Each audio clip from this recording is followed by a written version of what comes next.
And we are live once again, second time this week, Wednesday, May 11th. Megan, how are you doing here today? I'm great. It's so good to see you. Great. Did you get a haircut? I got a haircut. I like it. It Thank looks you. so good. You're Thank you. welcome. I'll tell you a quick story. I got a really bad haircut last summer, like the worst I've ever had in my entire life. And I was just like, I don't even know what to do. I was going to just shave my head. And I have a lucky hat. I just threw the hat on and I was like, that's it. That's it. Months go by. I'm editing podcasts. I'm not even thinking about my hair. And I finally was just like, I had a good barber in my last town. And my wife got her hair cut, I don't know, 3 or 4 months ago, something like that. Maybe more recently. Time is a flat circle. And the woman who cut her hair was like, hey, I actually prefer to cut men's hair, which probably isn't the type of thing you should say Yeah. cutting While someone's you're hair. cutting a woman's hair. Yeah. but But my wife was like, hey, look, you should call this person up. And so more time goes by. And I'm like, maybe I'll just grow back out and then donate it because I've done that a couple of times. And then I just got to a point like 2 weeks ago where I was like, I'm done with this. I'm sick and tired of this.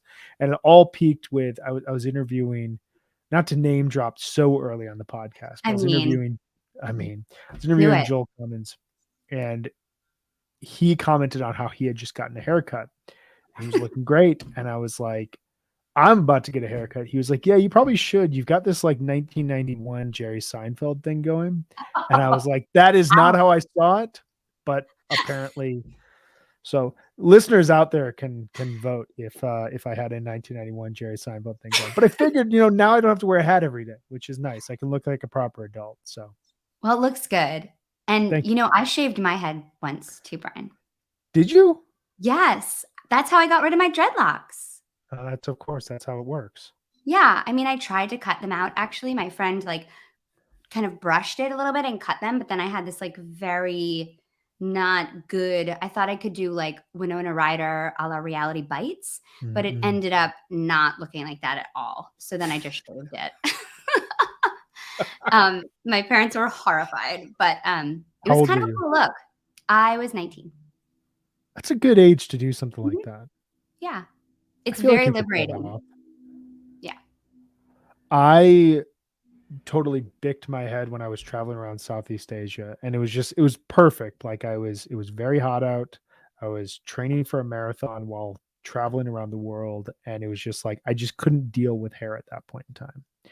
And there's a great picture that my wife took of me on the streets of Hanoi with a guy just like shaving my head with a razor, like with just like a straight edge. That's awesome. It was like a 30-cent haircut, but it was I didn't get I'm fine as a result, afterwards. But I was a little bit terrified of like the quality of the knife that he was using. But it was literally like on the side of the street. He had like a barber chair set up, and I was like, I can't pass this up. I kind of just need like a cleanup. So why don't I just do this? And unforgettable, right? What an unforgettable moment. Totally, and it's a great picture as well. And that's why we do all of these things. Is all just for the pictures, aren't they? Yeah, Mm. absolutely. So we are the Helping Friendly Podcast, and it is Wednesday, May 11th, and we are here hanging out. We are bringing on a fantastic guest, a returning guest, a thrice, 4 time, 5 times, 6 times. I don't know how many times he's been on the podcast, but so many times we've lost track. Mr. Ryan Storm, and I really emphasize Mr. Ryan Storm here. Okay, we get a lot of young Ryan around here, but Ryan is wise beyond his years. Okay, Oh, we all know definitely. that. And we're going to talk today we're going to continue a conversation that we had back in, I think it was February. All the way back Yeah. in February, we started this conversation where we looked back at 2012 Fish, a transformative, really important year in the band's history.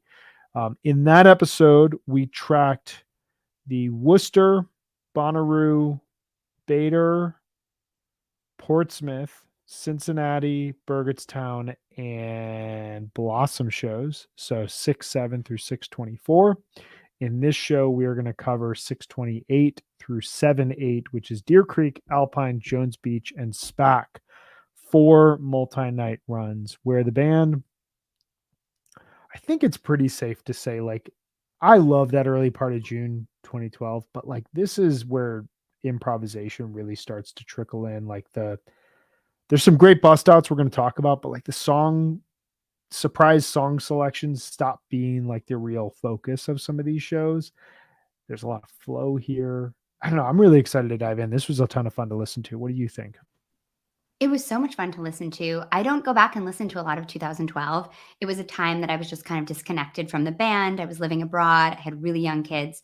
So to go back in isolation and listen to this, it was really great. And it's interesting to see them kind of start to stretch out and put some more breath and space into some of these songs. You definitely hear that, and you definitely hear that throughout a number of these sets and a number of these jams that we're going to talk into. And we have a lot to discuss, so I think that we should probably jump into it. What do you say? Yeah, we should probably stop talking about haircuts. We should probably. I recommend Salon Heathers in Arvada, though. Just if you're looking for a haircut and Shout you out. live in the northwest Denver suburbs, tell them that Brian sent you. We do have just 2 bits of business that we need to get out of the way here for all of you. We would encourage everyone to subscribe to Osiris Media on Apple for HFPod Premium, as well as another number of other premium offerings from Osiris Media. We will not be releasing a bonus episode this week. I just want to be open and clear to listeners about that. We will be following up next week with an excellent bonus topic. RJB will be back in the office to help us record that.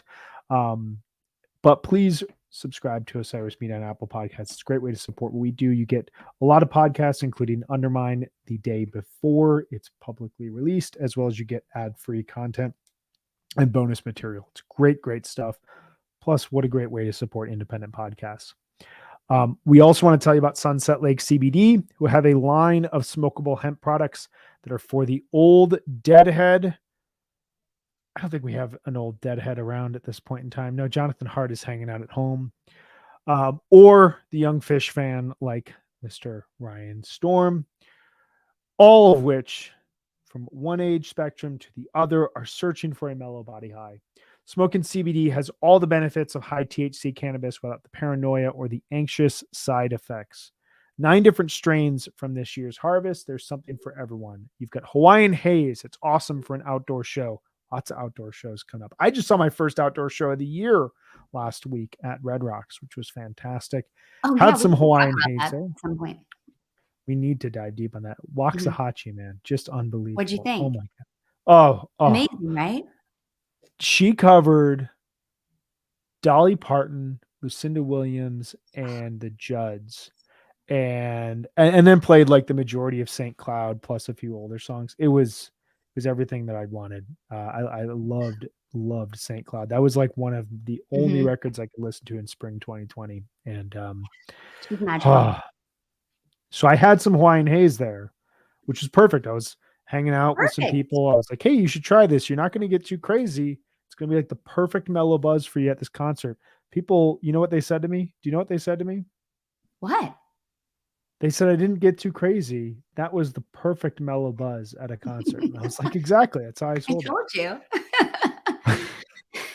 Cherry Abacus is also excellent for the end of the night. You know, after the concert, we had a little bit more. We had some Cherry Abacus. And I said, hey, this is the best kind of buzz that you need for the end of the night. And you know what? We passed around. You know what they said?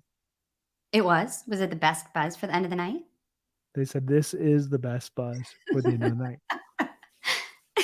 All the flower from Sunset Lake is grown, cured, and trimmed by Sunset Lake CBD farmers. Even better, their farm-to-table approach gets you great pricing on premium CBD flower by shipping directly from their farm to your door. I've said enough personally about Sunset Lake. I love it. I encourage all of you to check them out at sunsetlakecbd.com. Use coupon code HFPod for 20% off all products. Sunset Lake CBD, farmer-owned, Vermont grown. And with that, we're going to bring on Mr. Ryan Storm. And before I do that, the last thing I say, I promise, last thing I say, please, if you're watching, if you're hanging with us, share your favorite jams, shows, and sets from the final segment of the first leg of Summer Tour. This is June 28th, 2012, to July 8th, 2012. We'll give you some shout outs. We're going to talk about all these shows and dive deep onto it with Ryan Storm. How are you, my Hello. man? I'm fantastic. Really happy to be back. Thank you so much for having me on again. Very excited. I will say sitting backstage throughout that whole conversation was like agonizing because I had so much I wanted to say. Brian, I think Sunset Lake should be paying you and Bruce Robinson like so much extra based on how well you pitch their product. Thank you. Thank you. Thank you. The thing is, they provide excellent products so that we can sell excellent True. product. I feel like Amazing. this is all leading towards Bruce Robinson and I doing an ad read for Sunset Lake together. So Bruce, if you're hanging out, listening, watching, let's get together on that. The people will want Also, on the haircut topic, I do need a haircut, and I will be getting a haircut in the next few days. So you do wear Can you that. drive to Colorado to get it? I was gonna say if Brian wants to buy me a flight out to Denver and back, I would love to try his new barber. We'll see if we can get Salon Heathers to join in on the sponsorship and get you out here for a haircut. It's worth it. It's worth it. I feel We good. could document the whole feel- thing. It's so fun. All right, enough about me. Let's talk and about enough fish. niceties. Ryan, can you defend the fact that you have said 2012 fish is tepid? No, I'm just kidding. We're not going to get started on the wrong foot here. We are going to talk as a group about the final leg of the first leg of Summer Tour. I don't mean to confuse you all, but we're going to Final talk about June segment 20, of the first leg. the final seg, maybe. I Seg know that leg. there's thrice tucking in this leg of the tour, but we're going to start here with June 28th, 2012 from, I'm not going to call it by the official name of the music center that they identify this place as now. No. Come Even on. on Fishnet, Come they on. Fishnet, Or come the on, let's music call it by center what that it we was know called in 2012. Thank you. No. Which This is is a Deer different Creek. name. It's Deer Yeah. Creek. This is Deer Creek from Noblesville, Indiana. Megan, you have definitely seen more Deer Creek shows, both Dead and Fish, than either one of us. I've only seen two. Ryan, I don't know if you've seen any. I've never been there. Megan, I think I could say something about this venue, but I want to give you the floor. What does Deer Creek mean to you?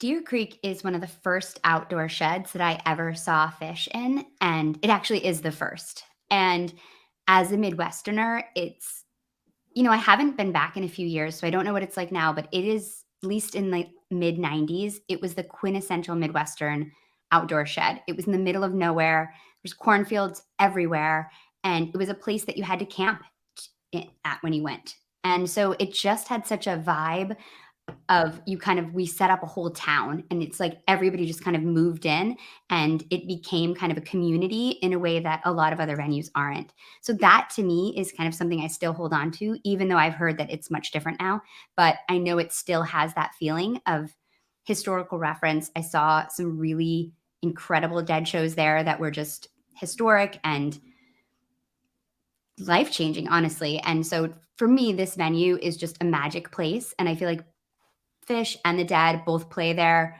with a focus and an intensity that you don't always find at other venues. Yeah, I think that my lone experience going there in 2010 can speak to that in a lot of cases. I think the thing that blew me away about it is, and we're going to talk about the next venue that they go to, which is like a very classic Midwestern route. And this was the last time they've done this route. They haven't done the Deer Creek Alpine route since 2012, which is kind of a minor tragedy. They need to do it again. They're getting close to it this summer, but it's not really going to be it. But Alpine Valley, to me, like, there's such a mystique about it because like it's literally looks like it's a part of the mountain. And I was blown away that Deer Creek just looks like a shed in the middle of like flat cornfield America, but there's magic there that you can't really put. I mean, you did an excellent job of explaining it there, but like you almost can't put your finger on it. It's just like the band walks out on stage, the crowd reacts, the way the sun hits like the venue at sunset, how hot it always is every time you see a show there. Like all these things combine to create just a vibe at that venue that the structure itself is almost not even deserving of, but like it somehow makes it better because like the normalcy of it should overwhelm and dominate what actually ends up happening at Deer Creek. So Fish took 4 days off between Blossom 624, a Sunday night, to this Thursday night show here on My first show. 628. Your first show. So we ended our first segment back in February with Ryan's first show. And here we are 4 days later. To bring in personal stories, I flew home the morning of June 28th, 2012 from Portland, Oregon, because I was having my bachelor party. My bachelor party was, I was going to a Cubs game, and unbeknownst to me, I was going to end up on television multiple times because one of my best friends was going to catch Cubs catcher's first home run. And we were all wearing red Union suits in the outfield. And so they talked about us, Len Casper and Bob Brandley, for like 25 minutes. And my dad filmed it all and has it on YouTube. We got to go on the field. And then we went up to Alpine Valley and we saw the Fish shows that followed this. But as many of you are the same, I'm guessing, I'm at my own bachelor party. My friends are all hanging out, and I have my headphones in listening to the stream of the Deer Creek show. And they're like, why don't you just take your headphones out? I'm like, it's Fish, and summer tour has been absolutely amazing. So this show happens on a Thursday night. We are going to go through this show by show, but we're going to go a little bit more thematically than we did the last time because we want to make sure we're able to give you as much important information as possible here. Meg, starting with set one, what are your thoughts on this first set here of the show? Well, any set when they play the curtain with, I'm going to be on board for. But looking at this set, you just kind of realize, I mean, the Bird Watcher, which is such a cool opener. I mean, how amazing would that bust out be right now? The curtain with Fuck Your Face, the Old Home Place, it's just starts off even, I mean, even just reading this set list is kind of intense. You're like, there's just really not a flow to it in a way that I think now as kind of early 4.0 fans, we are completely spoiled at the band's ability to create and compose a set and a show that has a real ebb and flow to it with like these perfect peaks and valleys. And they're still able to like incorporate bust outs and long jams, but everything seems really organic. It's something that, you know, Trey has just become an absolute expert at. And this is that time when they're not, you know, that grab bag feel is really more pertinent, and they're really just working on building up their catalog again. But you can really feel it in the first set. I think the second set's much different, but the first set, that's what it really felt like to me. Yeah, I agree. And we should note the biggest bust out here is the Old Home Place, which was played for the first time since December 5th, 2009, 103 shows. This is like, I think we'll get it more when we get to Jones Beach and the first night of SPAC, but this set in a sense feels like the pinnacle of the first set approach in 2012 to me, in the sense of like, it's a grab bag feel. You're getting a bunch of rarities, Birdwatcher, Curtain With in a random spot, Cool It Down, Fuck Your Face, Old Home Place. Like, you're getting all these songs just kind of like, you know, splattered throughout, and like, okay, we're going to play this here. We're going to play this here. In a lot of other moments in 3.0, this set would be, and we're going to talk about one of these shows here in a couple of shows. It's not really what I want to hear. It's too recital approach. Like, this is rare enough songs and grab bag enough that I actually really like this first set. I find it to be just really entertaining. Second set, though, you said flows much, much better. Tell me what your thoughts are here on set two. I think there are some really strong songs in the set, some really, really good moments. I mean, the mics is so powerful and authoritative. And then you have this gorgeous, gorgeous McCrupp. There's like amazing piano by Page. And then it kind of devolves into Back on the Train, which is just a really, really cool I mean, this is an unbelievable Mike's Groove when you've got this many songs in the middle of it, and it actually like really works. I think it's a really, really special bike because Fishman obviously doesn't know what he's going to sing, and they just call him up there, and he seems kind of like, the fuck am I doing up here? I think he actually says something like that. And just to have that moment is just so great because you know they're just totally messing with him. And I love that this whole Mike's Groove is just super awesome. And then I think they end with like, I also love how they're all like laughing and having so much fun when I think Fishman says something like, I think we're a better band this way when he's trying to play the guitar and Trey is on the drum kit. It's so funny. It's like these weird dissonant sounds. It's great. And then it ends in this like beautiful Caspian, great waves, beautiful jam that ends in bug. This is one of those things where like the grab bag kind of feel almost works really well. And I think this second set's awesome. It's well played. Yeah, it's interesting because this kind of picks up the narrative from set one, but also, and I'm on the exact same page with you here, which makes for very boring podcasting. But I'll compliment what you said. Like this to me is, we were talking about this set as we were planning for this show, and we were all listening to it. Like on paper, this looks like it doesn't work at all, and somehow it completely works. And you listen to it and it just flows, and the songs are very random, but they're like random enough to kind of percolate your ears, but not really to throw you off in a way. I don't know if that totally makes sense. Like sometimes like the band will pick like, you know what I mean? Like they'll pick sometimes like the perfect song to play afterwards. In this case, I don't necessarily think any of these choices are perfect. They're just like they're the right pick for that moment, and it somehow works. Like it's not like this is a set list, like, unveiled from the heavens of, hey, this is how everyone would dream of a second set going.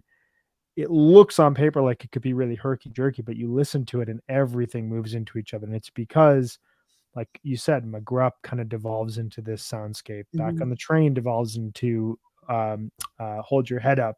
Weekapaug Groove has that same sort of moment into Prince Caspian. Waves has this beautiful jam that then fades into Bug, and then you get the Bowie set closer. It just works in a way that it reminds me almost of 615 2012 from Bethel, which we talked about as well in our last episode. It reminds me of Cincinnati in some cases, 622, and a couple other sets that we're going to talk about here as this show goes on. But to me, this is one of the best concerts of the June-July 2012 run, because it thematically feels in line with so much of what the band seemed to be trying to do throughout 2012, be it play a bunch of random songs, give people a very expanded song catalog, while also showcasing jams in a way that felt very forward thinking for the time. Yeah, I think it's kind of like one of those things where these sets work only when the playing is really, really organic and they're listening to each other and the improv is really great. I think otherwise they tend to be clunky and don't have any flow. But this is a really good example, the second set especially, of when it actually really works because they're playing great music. Well, and that's a really important thematic idea that, like, as we move through this year, and we're going to cover the remainder of this year through, I think, 3 more parts as we look at August, as we look at Dix, and as we look at MSG, that notion of it's going to start to not matter what songs they play, because the improvisation is going to take over and is going to be the guiding force. And that's what's going to bring us into 2013 Fish. It's going to bring us into aspects of 2014, especially the early July run. It's going to bring us into 2015 and Magnaball. Like, this is where you start to hear that turn where, and it's so fascinating to me that this is where it began with a tour that they emphasized we're going to break the songs by tour record, that's where they kind of rediscover improvisation. And by the tour's end, and this show kind of signifies it doesn't matter what song we're playing, because we're just, anything is on the table from a jamming standpoint. Before we transition here to 629, the second show of this run, we're going to bring Ryan back. We've been having a few technical difficulties, and we're going to give him a platform here to talk about this show. Ryan, can you hear us? Yes. Can you hear me? Yeah, you're good. Hey. Man. Fantastic. Okay. Sorry about back. that. My computer doesn't like working sometimes. You're good. Just give us a quick breakdown of this show. Yeah. So the first night at Deer Creek, you guys mentioned earlier about, this kind of first set happening in 2012. And, you just mentioned when I got back on, you just mentioned about how the songs played become less important. It becomes more about the jams. And I think that really speaks to where we are with Phish in 2022, because realistically, you're never going to see, I don't think we're ever going to see 12 to 15 song sets become the norm again. I don't think that's ever going to happen. On this leg, there are a ton, first and second sets that hit an incredible volume of songs because things are a lot shorter. But I think just because of the song choices that the band is making now and the jamming choices that the band is making now, they're not, it would have to be a 2-hour plus set for them to even maybe get to that point. And so it's interesting to look at things like this. But, this show is cool. The first set, the only really standout moment to me was the Curtain Width, which is just a great version. I love the song. And what's interesting to me is, you get a tweezer in this show, which had been played the show previously at Blossom. And, Phish isn't a band that generally plays songs in back-to-back shows. That's usually a rule, and it happens multiple times on this leg. Hold Your Head Up gets a back-to-back thing. So it's interesting to look at the flip side of, they're emphasizing, playing as many songs as possible, but you also have these weird anomalies of songs that are getting played in back-to-back shows, which I think is pretty cool to note. And in the second set, I mean, it's just really, really fun. After, great Back on the Train jam, really good year for this song. Kind of doesn't really get talked about that much, but you get kind of that classic 2012 groove, which, I mean, I'll talk about later in the leg. I feel like it's starting to get a little bit stale for me. And we'll see a definite shift in jams when they get into August. But right now, these kind of 12 to 14 minute jams that kind of follow a very similar template do start to get a little bit stale. I think Megan mentioned earlier how spoiled we are in the current era of Phish with the wide palette of improvisation that we get. So, I feel like 10 years ago, people weren't getting bored with that kind of jamming because it was new and interesting. But that's definitely something that stuck out to me listening to these shows. And last thing, I really like Page's Moog Little Fatty solo during Weekapog, which, starting with Trey on drums and Phish on guitars, always funny. But I love that synth. He took it out of the rig after 2014 in favor of the Nord that he uses for samples. But I'd love to see it come back at some point, in some capacity, because that synthesizer has a really great sound, similar to the Voyager that he used in 2017 and 18. But yeah, no, I love the sound of that.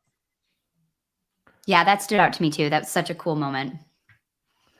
And it's one of those things that, like, I think to your point on both sides there, Ryan, like, there is like, if you go back in time to 2012 and you listen to these shows in the moment, and I just remember it very clearly, these jams, while they were 12 to 14 minutes, they felt like there was an evolutionary next step happening. There was a lot more focus on melody, and there was a lot more experimentation with Page from his keyboard standpoint, which would lead to things like the rock and roll that we'll talk about in a couple of weeks from Long Beach, the number of Chalk Dust Tortures from the August run, the 828 second set, which I can't wait for us to dive into, but we're 2 months away from it based on right now. The Dix run, like, all these moments where, like, these small sample size jams are going to expand in such a massive way.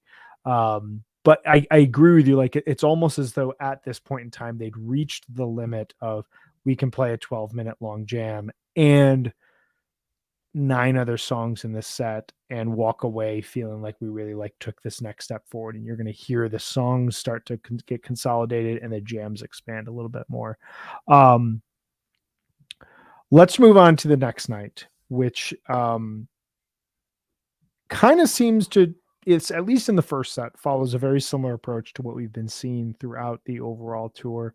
Of note, there's one massive bust out in this show. It's the second version of Sweet Jane, which was the first since Halloween 98, 352 shows earlier.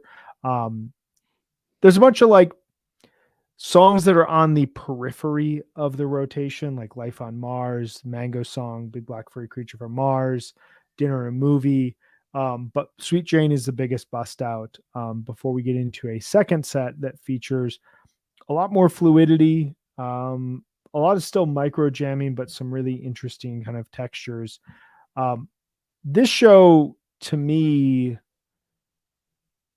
it's not as adventurous as the night before, and it doesn't feature as much like groundbreaking improvisation. So I wonder if we can just talk about this as like a complete show here this second night. But I'm curious, do either one of you disagree with my assertion there about 629 2012 from Deer Creek?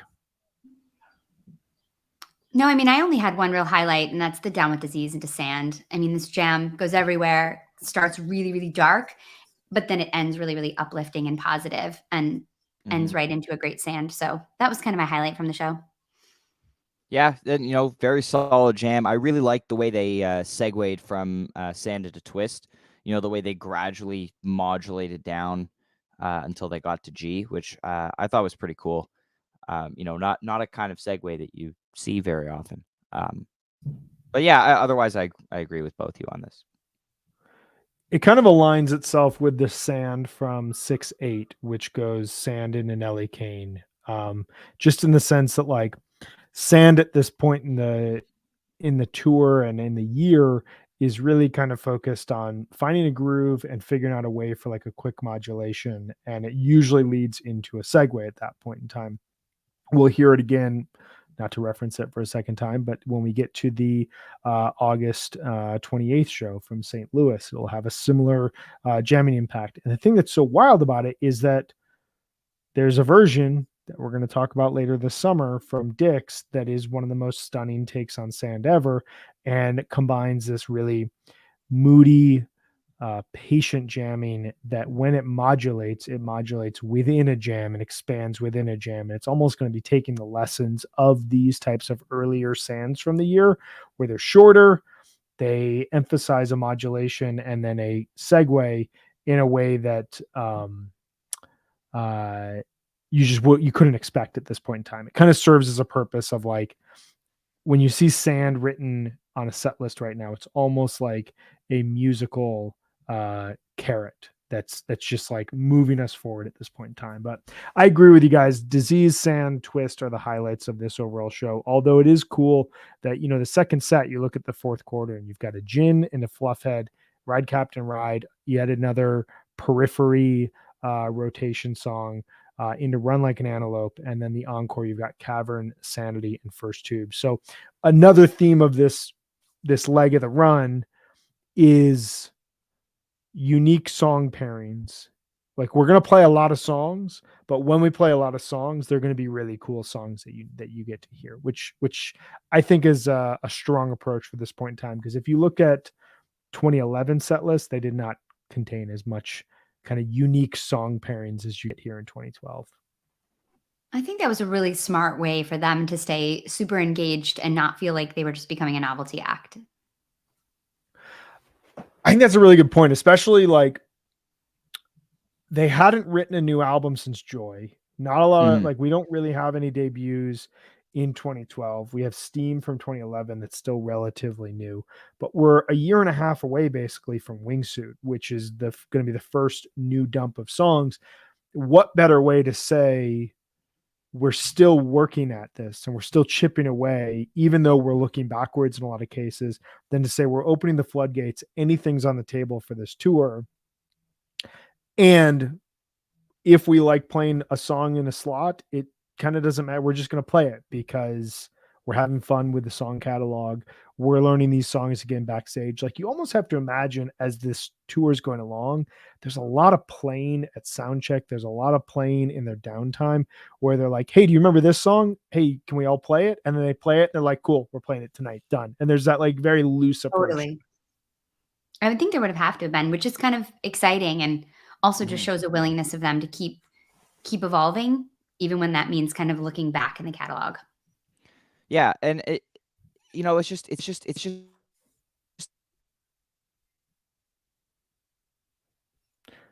We're losing you again here, right? We'll pick this up.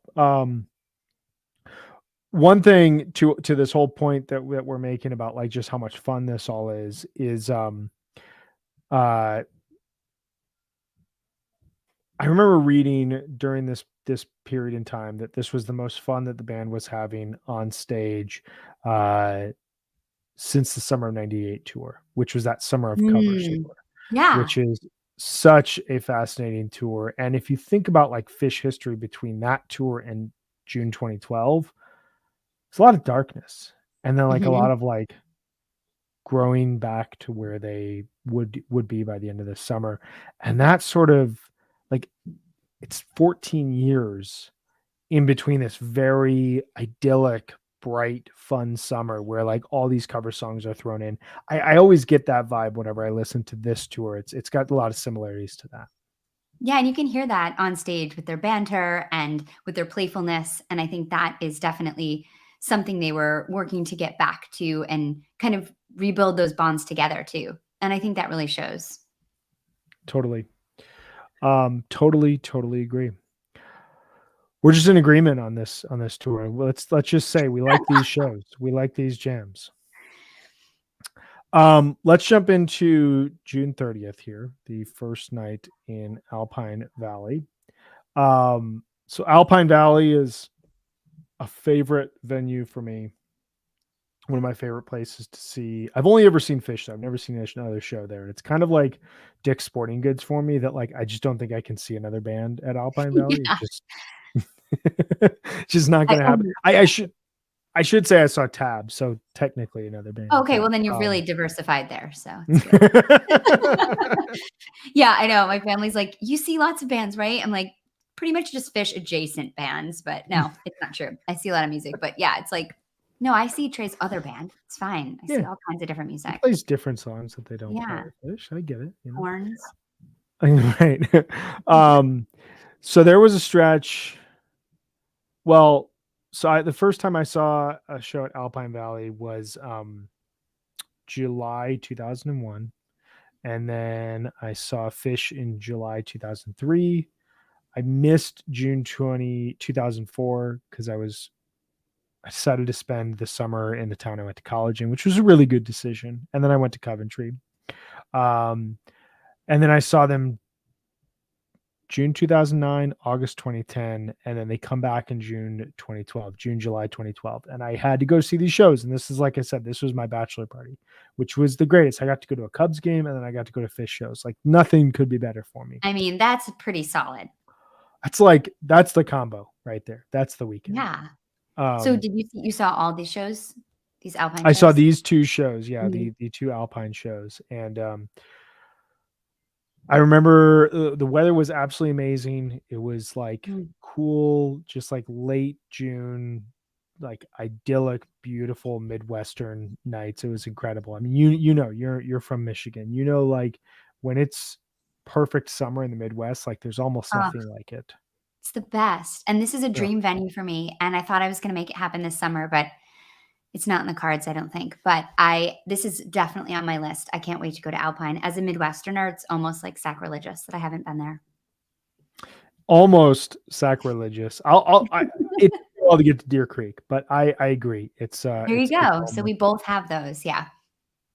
We're going to bring Ryan back for this conversation. I think that we're good here to go. He's just outside of Toronto, and they were celebrating way too hard last night as a result of the Maple Leafs winning.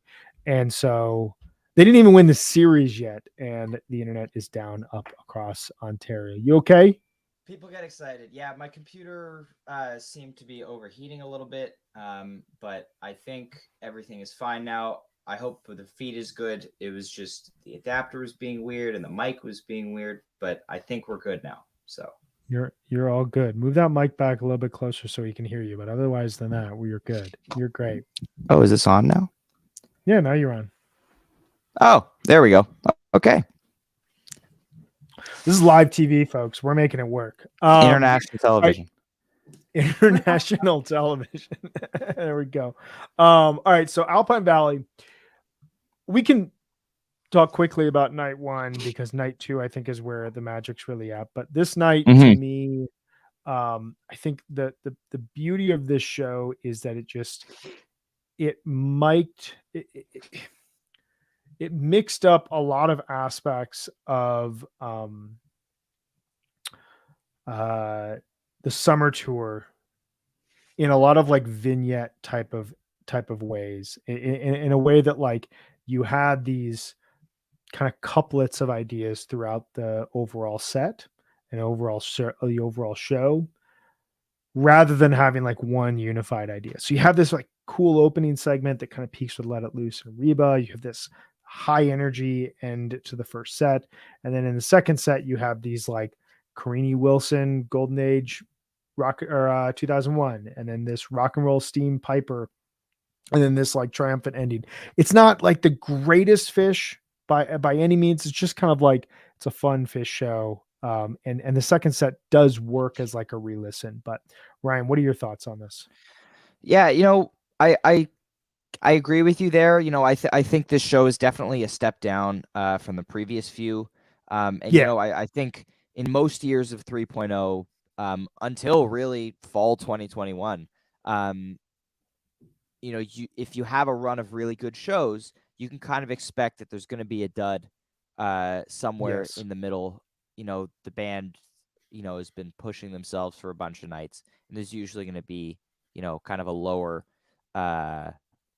tier show. Last summer, you had like the first night of Nashville, the first night of Hershey weren't on the level of, the shows around them. Obviously, Arkansas, but that was the first show tour. But I think, hopefully the trend of the previous tour continues where there really wasn't a show like that.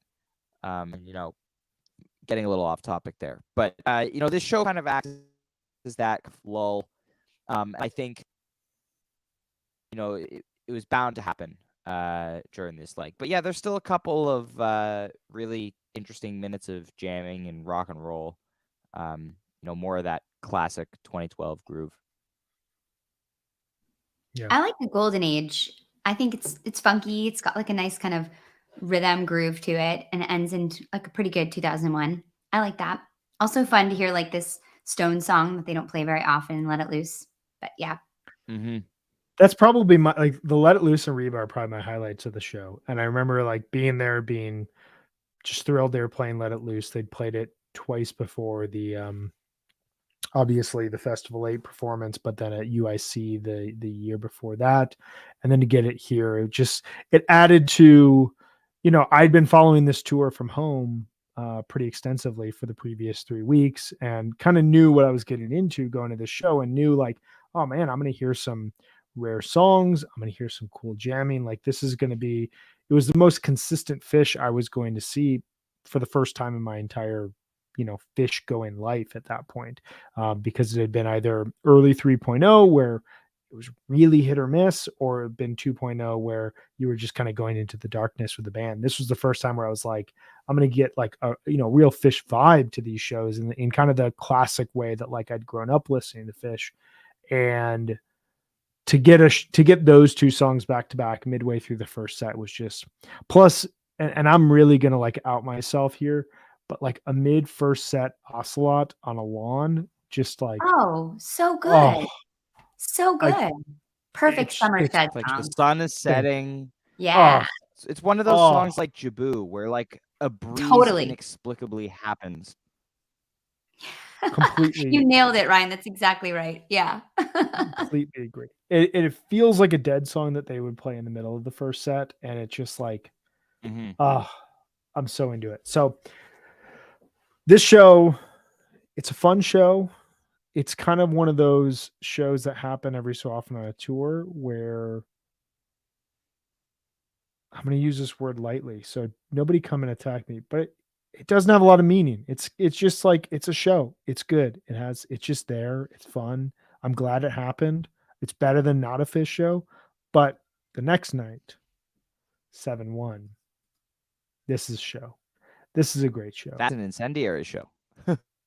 It's a very incendiary show. This show, to me, takes the things that we were talking about with night one of Deer Creek and also Bader Field and also a couple of shows we're going to talk about here still to come, and just kind of like gives you this mashup grab bag first set full of rarities that nobody could have expected when they happened, and this third quarter jamming segment that is still some of my most listened to jamming of shows that I've ever seen. Megan, what were your thoughts on this show overall, starting with the first set? I mean, my highlight from the first set is definitely the fee. This jam is amazing. It's gorgeous. It's like sunny, and then it's intimate and restrained and searching. And the way that it kind of arrives at melody is super organic. It doesn't sound like a first set jam to me at all. It sounds like it belongs in the second set. This is definitely one of my favorite jams of this section of the run. I am right there Also, with you. when Paige brings out the guitar in first set, like, whoa, that's a big deal. Frankenstein to me is definitely like an end of the show vibe. I love it as an encore, but they're feeling it. They're feeling it. Well, and that was one thing I loved about this show. I mean, you get a Soul Shakedown opener, and then you get Lonesome Cowboy Bill. It was the first time I'd seen that. And you get a Vultures, and suddenly you're like 3 songs into the show, and you're like, what the hell is going on? This is not at all what I expected. Like this, like I remember feeling really disjointed, and like the songs choices were just like throwing me off. Gotta Jaboo is kind of like the first normal song, but still like 4 songs into a show at this point. Dirt, it's a ballad, but it's like a kind of rare ballad, and like it adds to the vibe of the overall show. At this point in time, a song I heard the Ocean sing was incredibly rare. Access Me, like very, very rare to get 2 Undermine songs back to back. Meet Frankenstein, like you said, like what are we doing with the guitar middle of the first set? And then this fee comes along, and this fee happens right as the sun is going down, which just adds to it. And I am a sucker for a fee jam. 7/8/99 fee is one of my favorite jams of all time. And this version, I remember turning to my brother, and I was just like, is this as good as I think it is, or is it just me? And he just like nodded along. And it's one of those moments where you're like, It's the best, those moments. That's the best. I just got to check myself. Am I over enjoying myself, or is this really good? And they haven't jammed fee since. You know, I think there was one in like later 2012 or 2013 where the outro was a little bit extended, but there's been no meaningful improvisation out of this song in almost 10 years. And I think it's a really good point. It's about due. It's a sad point, but that's a good point. Let's put that on our wish list. And yeah, and this fee jam is amazing. Yeah, add it to the wish list with Gumbo and Bowie, AC/DC Bag. The list is a lot shorter than it was a few years ago, though. So it is a lot shorter than it was a few years ago. I had a 20-minute Carini encore on my wish list for decades, and finally happened. Really? But no, never would have. I'm not that crazy. I never would have expected that. The fee has a sneaky segue into Maze. It's not noted here in Fish.net, and if anyone's listening from the Fish.net community or committee, setlist committee, I would just say we need a segue there. That is definitely like they're fading out, and you start to hear Fishman come in with the cymbal, and I remember just being like, okay, like we're in for it. Like now it's getting dark. Yeah. And now, it doesn't feel like the first set anymore. On the fee Maze thing, you know, I've never really seen that as like a full arrow segue kind of thing. Because to me, a song fading into another, you know, is a like the half arrow, just like the fade, whatever it is. Because I don't know, it's never really fit the bill of, you know, a true full arrow segue where, you know, it's a jam that develops into the beginning of the song. That's fair. Where as opposed to the intro of a song emerging out of a space out at the end of a jam. That's fair. I think that that's probably more accurate. I think the one thing that would encourage me to use the full arrow is that you get the callback in the maze, which gives you this sense of like there's connectivity between the two of them. But I could really go either way on this. You're absolutely right. This isn't like a Fia's jamming and suddenly like we're in maze, like you would get like a full segue, like we'll talk about here in the second set. But maze and then squirming different coil. kind of a thing. Maybe you need like an ellipses or something to like indicate that it was like emerged Like from a the space. squiggly line, like potentially. I think it's complicated enough already. Like it. Yeah, seriously. So set 2, being there for this show, I have very vivid memories of like they come out for set 2 and I start thinking to myself, like, I've got to be on a plane tomorrow evening around this time to fly back to Portland, and I've got to go back to work. And I've had such a great weekend and I'm really kind of sad. And the band comes on, they play this third quarter that like makes me forget all of that almost immediately, but then plays a fourth quarter that we don't have to talk about, but just made me be like, oh man, I gotta go. We're gonna talk about the third quarter. We're here to talk about the jams, uplift it, the good stuff. So the third quarter reads cross-eyed and painless, into no quarter, into light, into ghost, into back on the train. That's how I would categorize this full third quarter. This is, I wouldn't say any of these jams are the best jams that we've yet heard in summer 2012, but I would say that this jam segment is the best jam segment we've thus heard in 2012 to this point in time. There's going to be better to come. Better segue than that second set of Bader? Or I think that's a better. That's actually a good point. No, maybe this is one. Like making you choose between two kids, like Yeah, no. This is these are. We all have a favorite. Don't worry. These are kind of like abandoned kittens that like I'm trying to figure out if I want to actually bring them home. Like these are not children jam segments. Okay, these are like gold analogy. I don't know if I. Well, I'm just trying to like what is like the level down, type of thing. Right. I would say this and Bader. Yeah, I think you're right. I'm gonna totally negate everything I just said. Live international television, folks. This is on the same level as Bader, but I think it's these two segments that we've heard thus far are the strongest jamming that we've heard in the tour to this point in time. To me, it's all about the light that has the second half jam of a duel between Paige and Trey. And Ryan, I want to give you the floor here in a second to talk about Paige's keyboards effect, because it's just fascinating towards the end. And then this ghost that gets everything accomplished in 9 minutes, everything accomplished, including some backbeat or breakbeat drumming from John Fishman that is totally out of the norm for Fish and leads into this like very like just like laconic jamming from the band where like Trey's just like going back and forth and the lights are coming in and out, and that goes seamlessly somehow into Get Back on the Train. But Ryan, tell me about what's happening in the back half of this light. Well, I mean, this light is so cool. Like it's this weird dissonant arpeggiator based jamming. Hang on once. Thought I was going to sneeze. This really weird dissonant arpeggiator based jamming, which is really a departure from like the kind of major key or just like straight grooves of, that have been dominating the jams of this tour so far. So it's really cool to hear something like this. And yeah, towards the end, Paige is really layering in that Yamaha CS60 synth. It's just so good the way he uses it in some of the jams on this leg, and we'll hear, later in the summer as well. That was like his big textural weapon at this time. It really starts to dominate the jams when it's introduced in '97, and it's still a major player at this time. Until he really starts to expand his synth arsenal in 2017. So it's a really big dominant part, and definitely it adds a different vibe to the very piano and Wurlitzer electric piano led jams that we've seen dominate the field. So up until 2017, this was his one synth on his rig.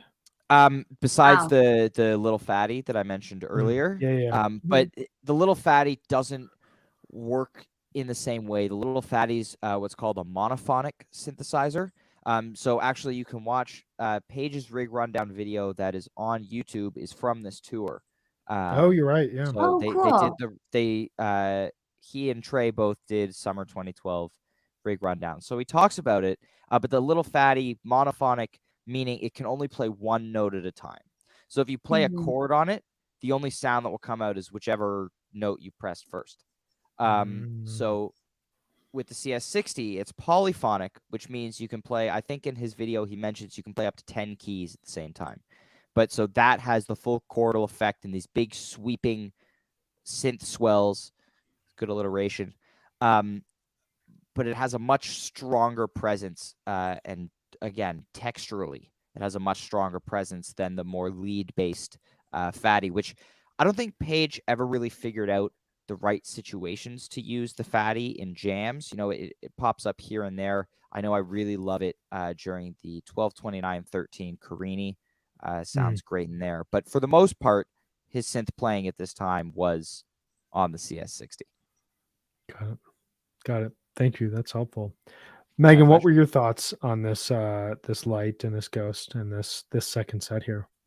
I love this like kind of classic rock, like just throwback vibe. I think it's just super 70s sounding, and but then it also has this like really trippy psychedelic. I think like the no quarter is just like informs the rest of the jams in a really cool way to me. I kept hearing that kind of like dark undercurrent, like being pulled into like they would start in this like sweet jam and light, but then you would just hear like this no quarter like undercurrent like coming up from the underneath, and it was Yeah. just like really kind of eerie, and I can't imagine what it was like being there. I'm so glad you were, Brian. That must have been just so awesome. And then I think this ghost has this like really trancy galloping vibe. Like I think you were mentioning like what Fishman was doing with this like backbeat. And it's really to me, I love when Fish gets kind of like almost sounds like electronic music sometimes. It's like it's amazing that they can make that kind of music and it can sound so rich and resonant. And I don't know how you end up in like a trancy ghost into a back on the train, but like somehow you do. I mean, that to me, like I saw that on the set list and I was like, what? And then it works so well. And then there's these still waiting cross-eyed and painless quotes and back on the train that just are so good. I loved it. The set's awesome. Yeah, it does something that like we'd heard in joke sets to this point where they reference past moments, and it works better than it works in a musical way here in a way that you're just not used to. Like this is now combining like things that we've known about 3.0 Fish with things that are still to come, in that sense that like everything flows really naturally. You get callbacks, but we're not getting callbacks in a way that feels like there were a lot of still waiting sets at this point in time where the band would just consistently tell you that, hey, we played Cross-Eyed earlier this set. Remember that? That was Yeah. cool. We're just going to sing it over this jam.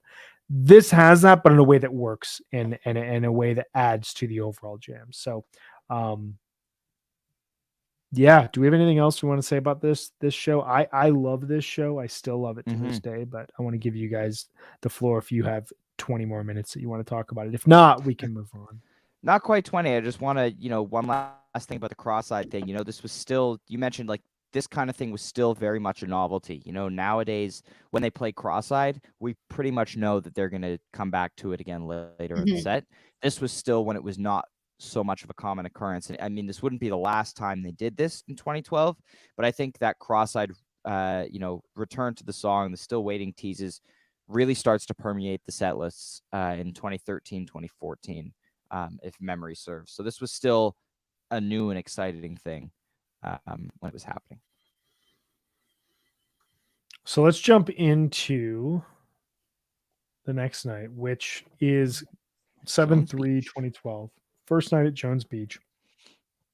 This show kind of works similarly to what we were talking about with Deer Creek. as well as with this night here in Alpine Valley. This is one of my favorite shows of the run. First set, you have what I believe to be the biggest bust out in Phish history. I believe that this is it. Skin It Back. 1,417 shows. That's crazy. 600 It's when they busted out Boogie on Reggae Woman on It's nowhere near that, 12/7/97. right? It was like 889 shows, Mhm. something around there. And it was one of the biggest bust outs they'd ever done at that point in time. This is almost this is over 600 shows more. What was the previous Skin It Back date? July 29th, 1988. That's insane. Yeah. 24 years prior. Imagine they had last on Reggae. July 29th, 1988, they finish the show, they walk off stage, and someone's like, the next time you're going to play that song, it's going to be in 24 years. Like, Totally. That's crazy. it's crazy to think about. There's going to be an iPod. There's going to be an internet. You're going to have taken a break twice. You're going to have taken a break twice. Yeah, there's going to be a lot of things that happen in these next 24 years. Yeah, it's wild. You also get to speak to the 600 plus show gap and how crazy that distance in and of itself is. Happiness is a Warm Gun off of the White Album is played for the second time ever. The first time since October 31st, 1994, 658 shows earlier. So the amount of space that's been between 10/31/94 and 7/3/2012 is the distance between the Skin It Back and the Boogie on Reggae Woman bust out, which is crazy. I hope what I just said made sense. It kind of made sense in my head. But like, it's just wild to think that that's 600 shows is Halloween 94 at this point in time. So 24 years ago, right now, we're talking 1998 Phish. And so a song that theoretically was played for the last time in 1998 could be played this tour and have a similar time gap between it. It's just wild. Yeah, wouldn't be 1,400 shows.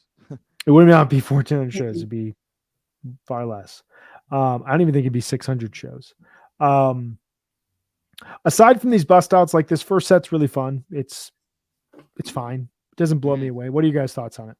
I really like the few times that they've played Skin It Back in the modern era. I don't know if there's more than two, but I really love the jams that come out of it. I think it lends itself to a really nice 9-minute runtime. The Hampton 2018 one, really great. I do want to point out, both in this version and the Hampton 2018 one, Trey teases Spanish Moon at the beginning.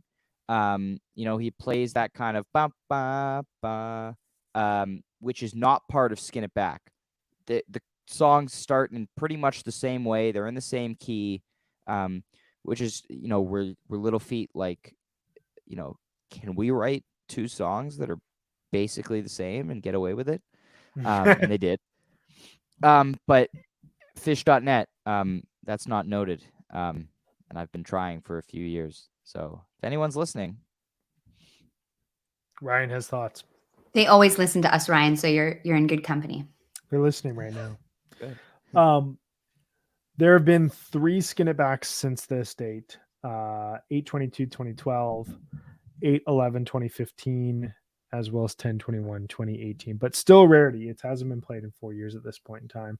I love the Happiness is a Warm Gun. It's top, not my favorite song on the White Album, but it's one of my favorite songs. Meg, what are your thoughts on all this? I think just to hear those 2 songs make it a special set. I think the rest of it's fine. I think that the second set is really where the kind of meat is in the show. Well, then let's get into the second set. Why don't you say so? Let's please. Let's do it. It is where the meat's at. This to me is there with 628, 615, 7/1 as like a very fluid jamming segment here. This is where I think 2012 shines. And I've heard a lot of people say that this is the best non-Dix set of 2012. I don't know if I totally agree with that. but there's an argument to be Makes a built. case. It makes a Yeah, case. there's definitely a case for it. I don't think I agree with that, but I really think there's a case for it. I mean, it has an awesome opening with Chalk Dust and Sand. I think this is another example of where this song really shines on this tour. They have this like, you can tell they're really listening and responding to each other really well. There's like this amazing Plinko ending spaceship noises. It like lands really nicely into golden age, which just kind of like emerges out of the noise. And this is just an awesome golden age. It's like exalting, and then it becomes like really thoughtful and meandering, and Trey and Paige are just killing it in this version. I love this like funky and weird Wolfman's. Trey's like scatting in it. I mean, it sounds like they're just having an awesome time. And then Walk Away is just like super spirited. I think the first part of this set, the first half of the set, is really strong. Third quarter. Yeah. Love coming in hot. Quarter. Another good third quarter. Yeah, that's like a theme. Yeah. I think in the Sand, I think Trey is poking fun at everybody that knows that they're playing bust outs and trying to hit the crazy number of songs, because he teases Isabella, which obviously they wouldn't play. But I was like, he's fucking with everyone. Like this is him being like, troll. Like you thought you're gonna have to wait 5 more years for that to happen. But I thought that was an interesting touch. I really like that the kind of percussive jam they get into in the Sand too. And yeah, you mentioned in that golden age, you mentioned earlier that no quarter vibe that comes back again and again. That really happens in this golden age. You have that electric piano, Paige on the whirly there, while Trey is just holding that sustain. Sounds very classic rock, Zeppelin-y. But I really, really liked what happened there. And then this Antelope, also very notable. It's a pretty hot Antelope, which was common in this era, but Mike O, they're having some fun in the funk section, as they tend to do. But yeah, it's really the Sand and the golden age to me are the real standouts of this set. Yeah, that's the jamming highlight of this set for me, entirely. And it's so strong, and there's another segment that we're going to talk about here in 2 shows, just to hint at it for you all. But it's a jamming segment that goes beyond the times of the jams. Like we're talking basically 23 minutes across 2 songs. So like 10 to 13 minutes for both songs. But whatever you see on paper is not what you're going to hear. And this is not like super transcendent. Let's go into a totally different type of musical idea. This is more jamming within these songs and letting them subtly expand. But when you listen closely, there's so much happening from an interband communication standpoint that it will make complete sense when we get to the end of the summer and then we hear the Dick shows. This Sand is by no means what we're going to get from Sand at Dick's, but we are hearing the stepping stones, as we talked about in the Deer Creek show. Golden Age the same way. This Antelope just ends the set in such a way that like it reminds me of Dick's Night 2, in the sense that like by the end of that second set, you got this sense that the band could just keep playing. And it didn't matter if they played a 25 song set. It would almost be worth it, because they're just on such a high. Why stop now type of thing. And obviously they have Curfew, and the set works better when it's a contained idea, but just the way that they're communicating to each other, walking off stage after this Antelope, there's still so many ideas left on the table, which is what makes it all the more perplexing that the following show happens. Do we have anything else we want to say about 7-3 before I jump into the quick overview of 7-4? The quick overview of 7-4. That's a nice way to put it. I like that. I think it's a case of, a lot of what we saw for the majority of 3.0, if they have a 2-night run, most of the time there's going to be one night that's really, really good and one night that's not so great, or they're both going to be kind of average. You don't see a ton of really consistently amazing multi-night runs. Obviously outside of like Dick's, MSG, you have, I think, the Worcester 2012 to open the year is a really, really good 2-night run. But this is not. Yeah, I mean, we were texting before, and I didn't even remember that I was at this show, this is the only show I saw in 2012. I was living abroad, and I would come home I'm for the sorry. summer. Yeah, I know, and I would come home for the summer, and I would see kind of like one show whenever I could, and I took some friends who were not fans, and they were really good sports. It was 1,000 degrees that day. The show just had weird vibes. The crowd felt a little uninterested. I mean, this first set has 16 songs in it. That's just it's a lot. There's some big bust outs, but it just did not have a flow or a vibe to it. I remember feeling really just disconnected. I mean, the second set has 13 songs, so they were really playing a lot of songs. I mean, I know they played Sleeping Monkey, which means they're having fun, but maybe it didn't mean this in 2012, but it does now. But yeah, the walkout music on 7/4 was Kids in America. Yeah, they were playing really crazy music in between the sets and before and after, like all America themed, but it was a weird vibe. So it was not my favorite show. I have very limited memories of even being there, except that I was kind of it wasn't a vibe for me. Yeah, we've talked a lot about these sets in this tour that are jam-packed with songs, 13, 14 songs within them, and how when the right songs are played and when songs that kind of leave you off kilter are kind of thrown out in succession, that you end up walking away being like, you know what, 13, 14 songs, I could listen to that again because it feels like a weird shuffled playlist of Fish songs I sometimes want to listen to. This, and it's so weird for me to say it because I'm just looking at the notes. Head Held High was played for the first time since October 31st, 98. Its second performance ever, last time played, 356 shows. Manuscripting Yesterday, Avenue Malkenu played for the first time since June 21st, 2009. 136 shows. Bittersweet Motel played for the first time since August 2nd, 2009. 132 shows. And Purple Rain played for the first time since the second greatest Fish show of all time, July 25th, 1999. Please release this show, Kevin Shapiro, 314 shows. So you get a lot of bust outs and you get a lot of like really rare songs.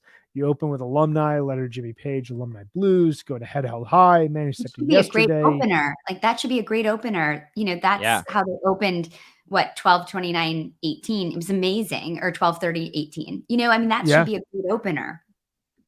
And it should lead to a show that like you really feel as a listener is just like, I'm getting everything I want to hear, and the band is like having fun, and it's a holiday. And if you think about July 4th, like it's a kind of a sneaky big Fish holiday. A year prior was the day after the Super Bowl festival, which is a huge, huge moment in Fish history, especially in 3.0. 2 years prior, they play a heavily fan lauded show on July 4th, 2010. 2000 has an incredible 99 and 2000 have incredible July 4th shows. So it was really like heavily lauded going into that. This is the last show before the final run of the leg at SPAC. We're back on the Northeast after traveling around the country at this point in time. And Weird instead routing, you just too. get very weird routing. Yeah, this tour starts Northeast, ends Northeast, but then goes out to the Midwest and comes back. It's a very strange tour in a lot of cases. But the second set, I think to me, like the first set, take it or leave it, it's the first set. I think to me, it's the second set of we have to play Boogie On and then Tweezer and then Twist and then Taste and then Quinn and then Julius and then, okay, we're going to possibly jam with rock and roll, but now we're back to Horse Silent. Now we got to go to Harry Hood. They have to hear Shine a Light. They have to hear Show of Life, and they have to hear Slave. Like all these songs together, just take a breath and expand something, man.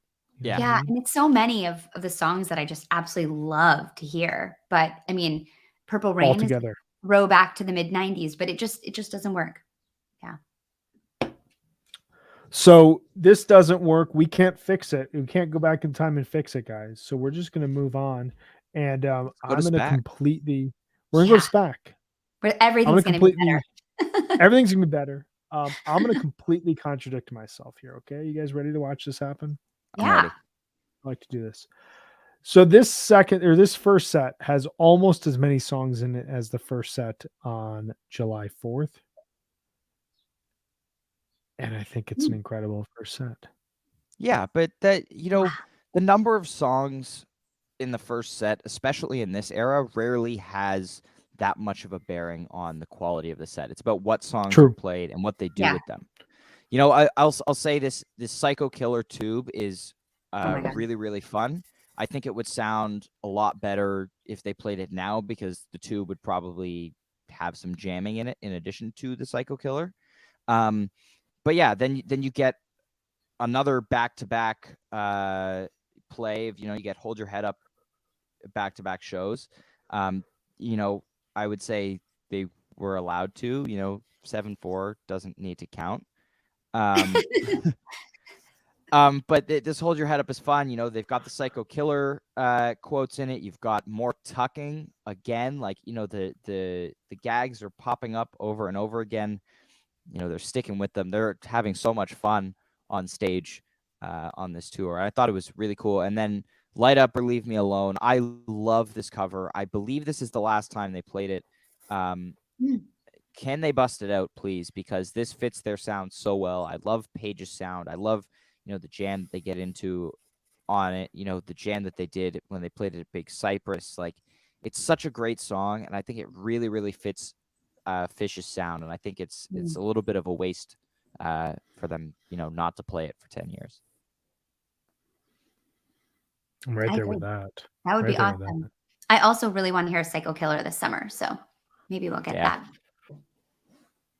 You're tucking once, you're tucking twice, you're tucking thrice. I don't know why this is probably going to reveal more than I need to. I get such a kick out of like the band referencing the way that we talk about like things associated with Fish. When Trey calls this leg one, I don't know why I'm just like, when he's just like, you've tucked thrice on leg one. And I just get like a kick that they recognize like this is the end of the first leg of the tour. We're going back on tour here, and that's gonna be leg two, and it's gonna be different. It's gonna be different. It's not the same tour, guys. It's two separate tours. Okay. Mm-hmm. I would love to see them, go back to this 2-leg summer tour model that they haven't done since 2012. I think it was really cool. 2011, 2012, especially, you get some really different vibes on the 2 different legs. I think the 2011 one, start end of May, end with a festival, and then, go out to more of a West Coast through Dick's for the second leg. I think, it would be really cool. We kind of had a little bit of a, they added some shows before Dick's last year, and this year we've got the run coming up in a few weeks. But I think going 2 full legs, definitely gives you 2 different looks at the band. I just think it's a really great touring model, and spreads the shows out a little bit more. You don't have as long of a break before or after the tour. Mm-hmm. I'm on record, maybe on this podcast, but somewhere else, saying that the 2011 touring model is my preferred model of touring. That Memorial Day, 4th of July, Labor Day, get it all in. It's just it's amazing. But that doesn't I would like to see kids' camp schedule, so I'm gonna say no. Like during camp in August, end of July. As somebody who attends camp, I like the 2011 one. Yeah, see, it's all about more shows before I leave. As a parent who has kids who go to camp, you want the shows to be once they're gone. It's perfect. I'm basically going on Fish tour. My kids go to camp. It's perfect. So that's a good way to do it. That's what my dad has done. Your dad's awesome. He is. So set 2 here, and I agree with everything you guys say about set 1. It's an awesome set. Set 2 here. This I have right there with 7/3. I have right there with 6/28. I have right there with 6/15 with the third quarter of 7/1. I love the flow of this set. I love how it's all big songs. I love how even though like Roses and Punch in the Eye in the middle of the second set is kind of weird on paper and kind of weird to the ears, it somehow still works because you get that Sneakin' Sally with the reprise jam, that goes into a totally different territory, which then goes into Ghost, which the Ghost finds its way into this like very melodic, beautiful jamming that reminds me of the Light from 7-1. It reminds me of the Waves from 628. There's almost not a miss note in this show. Plus there's jamming and exploration. Plus you get a Psycho Killer and Crackling Rosie, both bust outs. Psycho Killer for the first time since August 14th, 2009, 127 shows. Crackling Rosie for the first time since December 10th, 1999, 279 shows. Those are obviously in the first set, but like you get these rarities, you get a bunch of random songs, but you also get it all in this classic Fish set at SPAC with some really cool jamming in the second set. This to me showcases where the band is at this point in time. And in some cases, this may be, objectively speaking, the best show of the overall tour. I don't know if it's my favorite show, but like this feels to me like the peak of the tour. The band never, and we're going to talk about the tour finale, the band never seems to really peak at the tour finale. It always seems to be a couple shows prior. And this to me strikes me as the show where it happens.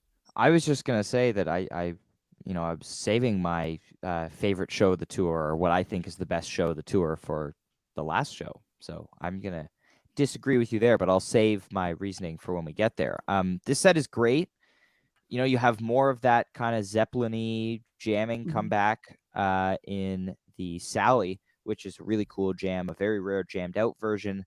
For those of you who aren't aware of the Bill Graham 2016 version, you should go listen to it because it's absolutely amazing. Oh my God. There's also a moment during that Sally where Trey kind of like brute forces a change into this like charging riff, which he does a very similar move just before the 20-minute mark of the Baker's Dozen Lawn Boy, pretty much in the same way, which I found really interesting to hear, him do that 5 years previously. Great segue into Ghost. Going back, I skipped the Carini and Sand. The Carini, you get this like heavy vibe immediately. They were playing the song a little bit slower in 2012 than they do now. It doesn't have as much momentum or push behind it as it does now. So it's got kind of this like heavy dragging vibe, which is not a bad thing. Like it's cool. And it dissolves into this mellow and contemplative space like we've seen so many times. And then Sand has this cool start-stop jam that reminded me of the Halloween 2014 one, which is one of my favorite Sands. So just, really, really cool parallels to draw and things to note in this set. This is my favorite set of this leg of the tour. And I think this set is just incredible. I mean, like the end, Chalk Dust Torture, how it ends in these like siren sounds that go into Carini. It's kind of indicates this like creepiness and this kind of intensity that's going to be like kind of go through this whole set. And I love that. I love Blissy Peaks, but I also love when they're really willing to go dark and creepy. And I think this Carini, just like the space sounds and how they're like dragging out the lumpy head. And they're like you were saying, Ryan, they're really like breathing into it and giving it space. And there's so much texture and richness. And it's really weird. I love that. And I think Paige comes in on the piano, which is like this beautiful contrast to this like really sinister guitar sound that Trey has. It just ends so beautifully. There's a lot of moments in this set, I feel like, when Paige brings in the piano and then really it's unexpected and it sounds like it just adds so much texture to it. And like, I don't know, richness and just, I've already said both of those words, but it really does like elevate the jam in a way that's like super cool. And this Sand is awesome. Again, ending in like a trancey, trippy beat that just sets back what a perfect re-entry into the song. Like you hear like the Sand riff and the bass line just come back in and it sounds so organic. This is one of my favorite jams of this leg of the run too. The Sand is so good. And then this, Sneakin' Sally is like one of my favorite songs to hear. And anytime they're going to have like a super cool funk jam, I'm going to be super happy. And then there's like this rock star ending to it, which I just think is really great. So high energy. And again, this like dramatic ending. I just think they're really playing big in a way that's like really working for them. It's awesome. I also love the Ghost Jam too. These like rolling waves at the end. I wanted to ask you, Ryan, about in Susie, like what is Paige playing? It sounds like some sort of like, it almost sounds like the keytar, but I know nothing about keyboards. he's got some sort of synth guitar sound thing going on, and it sounds incredible. And then he switches to the piano, but I don't know if you know or if I'm describing that well, but Yeah, so he was taking a lot of the Susie solos in this area on the Little Fatty. The okay. Moog, that is, for those of you who don't know, it's the one on top of the organ in this area, that little kind of chunky looking one, hence the name Mhm. Little Fatty. Fatty with a PH, for the record. But yeah, Right, it's got kind of that, it's got that sound. He used it in a few yems as well, which is a really interesting effect. He actually had a talk box attached to it too for a little while that he didn't really use very often, but it's a cool, again, as I mentioned before, it's a really cool and unique sound that comes out of that synthesizer that I would love to see return to the rig. Yeah, I think he needs another piece of his rig, right? It's Yeah. just so small, his rig. It just seems really He only has 9 keyboards. yeah. Like, what is up? Not I enough also options. love this antelope too. This peak of this antelope is just like insane. And Tom does an amazing job. He just really brings it. He delivers when he's singing this antelope. I think we need to bring Tom back to sing antelope. I think we do too. I think we need. I Mhm. think this might be the last Tom appearance on stage with Fish in 3.0. And I Criminal. think we might need some more of that. We're about due. We're about due.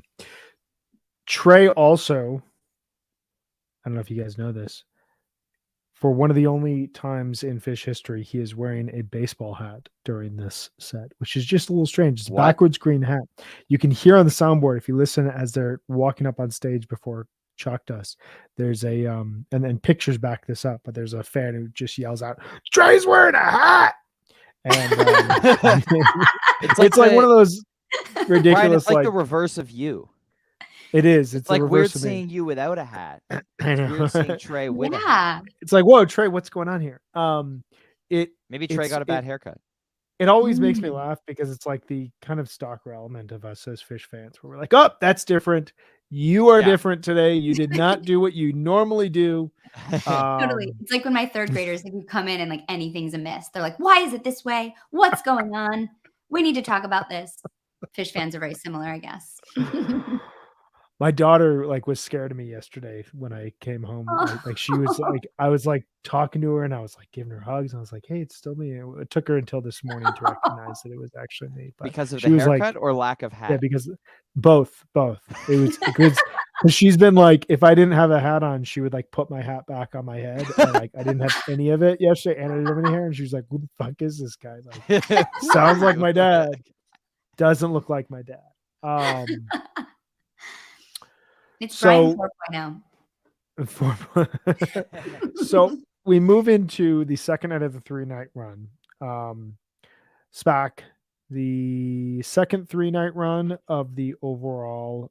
No, is it second? Yeah, it's second 3-night run of the overall tour. They're going to have one more 3-night run of the overall summer, which is a really good 3-night run. And no, we have 2 more coming. Sorry, I'm just going to stop talking about what's happening and what's not happening. We get the second night Live of TV. SPAC, live TV.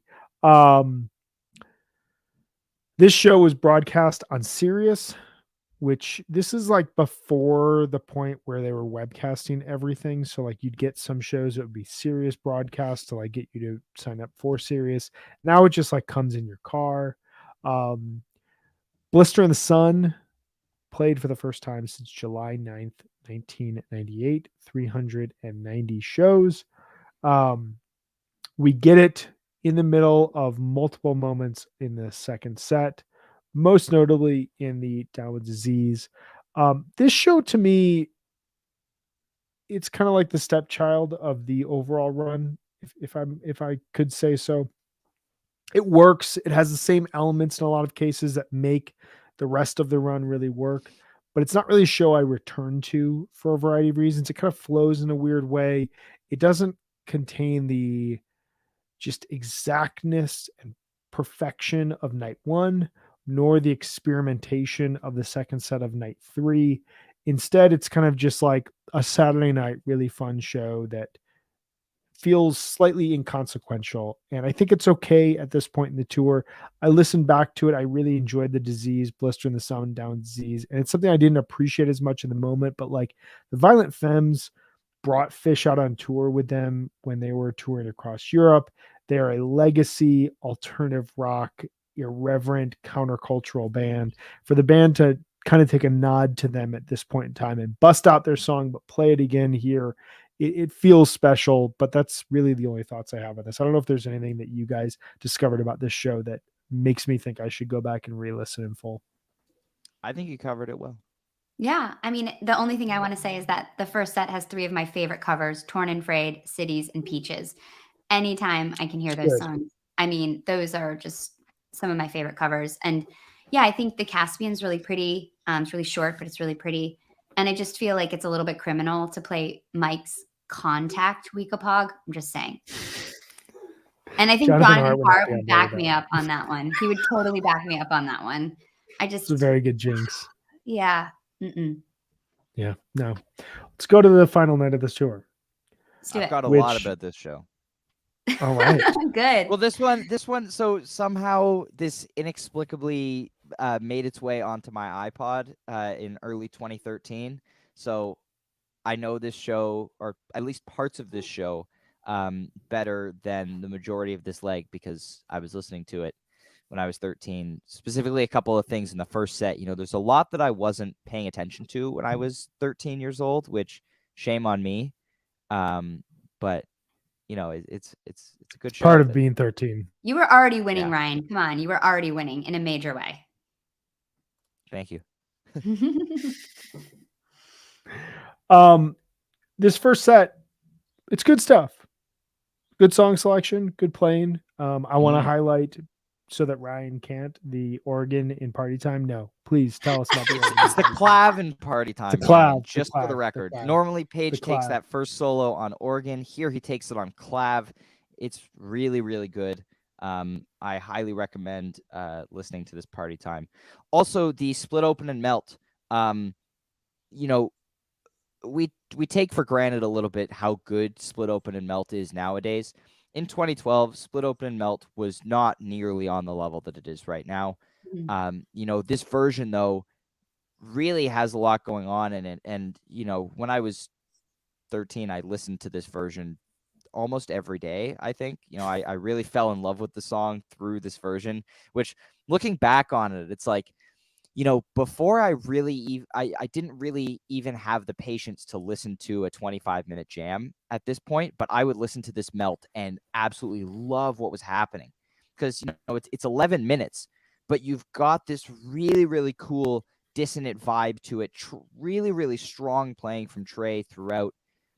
And it like gets kind of like dissonant spacey in the middle and then comes back really, really nicely. You know, Fishman holding down the ba-na-na on the cymbals for most of it. It's just a really, really compact version that then foreshadows what's going to come out of the song, you know, in the future. I know Brian mentioned the SPAC 2013 version as well. But I really love this Melt. And then LaGrange Bust Out, which they should do again because also a great song. The Split Up and the Melt, I mean, it got me thinking about 2013, not so much because of similarities, just, you know, SPAC. It always, the 2013 SPAC version.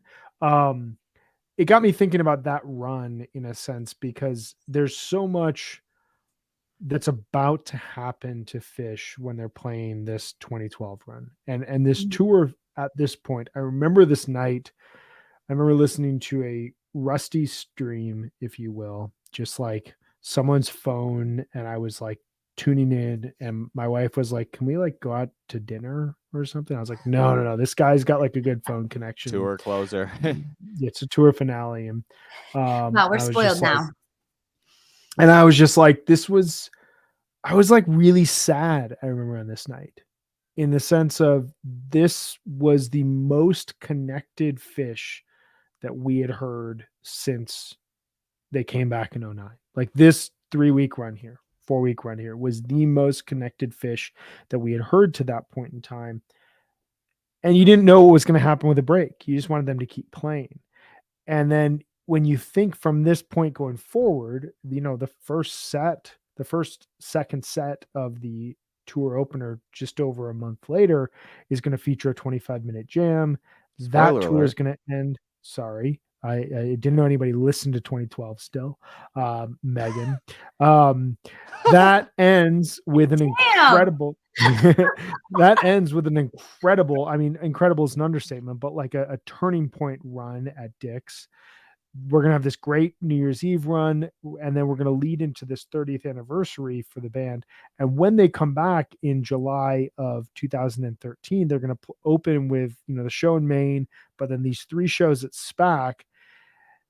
And they're kind of a different band, but they're also like still going through the evolutionary changes that we're still dealing with here today. There was just so much about listening to this show again and realizing like what a moment in time this was. And in some senses, it was very sad that this tour was ending, but in another sense, like none of us knew what was to come with Phish, and none of us knew that like we were about to step into another breakthrough period. And listening to Split Open and Melt, like listening to how they approach this in 2012 versus how they would approach this in 2013 versus how they now approach it. Like there's so much growth that's happened with Phish. Can we talk about the second set? Yes, please. Yes. So this light. Yeah, it's pretty good. This second set flows so well. Mm-hmm. I'm not going to compare it to past stuff because there's so much now that's been stacked up. But like this second set, all right, fine, I will. It's like 628 in the sense that like I send you a picture of this set and you're like, that looks really weird. And then you listen to it and you're like, that is amazing. And there's so many nuggets in here. I'll just start. The light does something that huge shout out to Mr. Dave Calarco, Mr. Miner, who wrote extensively about every Phish show the day after during this period in Phish's history. He noted this. He's totally right. And if you listen to it next side by side next to this other jam I'm going to talk about, you're going to be like, oh my God, they were referencing a brilliant jam. This jam references the Sneak and Sally Through the Alley from August 7th, 2009. One of the best Phish jams of the pre-Fuck Your Face 3.0 era. One of my favorite jams of all time. Wait, I've never heard that used as like a divider in the era before. That's interesting. That's the dividing line. Oh, sorry, the pre-Fuck Your Face show. I thought you were talking about when they busted it out in 2010. No. That was fun. That's a pre-Fuck Your Face show. Never mind.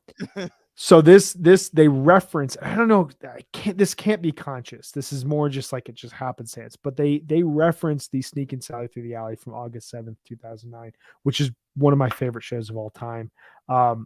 I'm in love with this light, and I've been listening to it over the last like 2 weeks again in a way that I haven't in years. But oh my God, just amazing stuff. Let's jump into the set here. I've been talking a lot. Megan, you. Yeah, I mean, the light's gorgeous. I also love an Axilla opener. I think it should be Axilla too, but that's just because I like the lyrics better. But I think Axilla is just like an awesome opener. I think it's like such a strong statement, and like it's like a Carini or something that just comes out like monster sound in a way that's just exactly what I want. It's like, wake up, everybody. We're here to rock. And I think the light's amazing. The twist, trippy, psychedelic. Kill Devil Falls, like who thought that would work between Twist and My Friend, My Friend? It's very confusing, but somehow it does. It's like still type 1, but just like great energy and soloing. Like Fishman's killing it. It sounds like he has like 3 different drum sets going at once. Like I don't know how he makes so many different beats, but he's incredible. The transition into My Friend is absolutely incredible. It's similar to how like I was saying earlier, how certain songs like Ghost and Back on the Train, Kill Devil Falls and My Friend don't sound like they would segue well, but they do. And I think that's something that they're kind of stumbling into on this tour that's like really interesting, and probably just, a product or an end result of them trying all these different songs and playing anything anywhere. So it's kind of fun to hear that.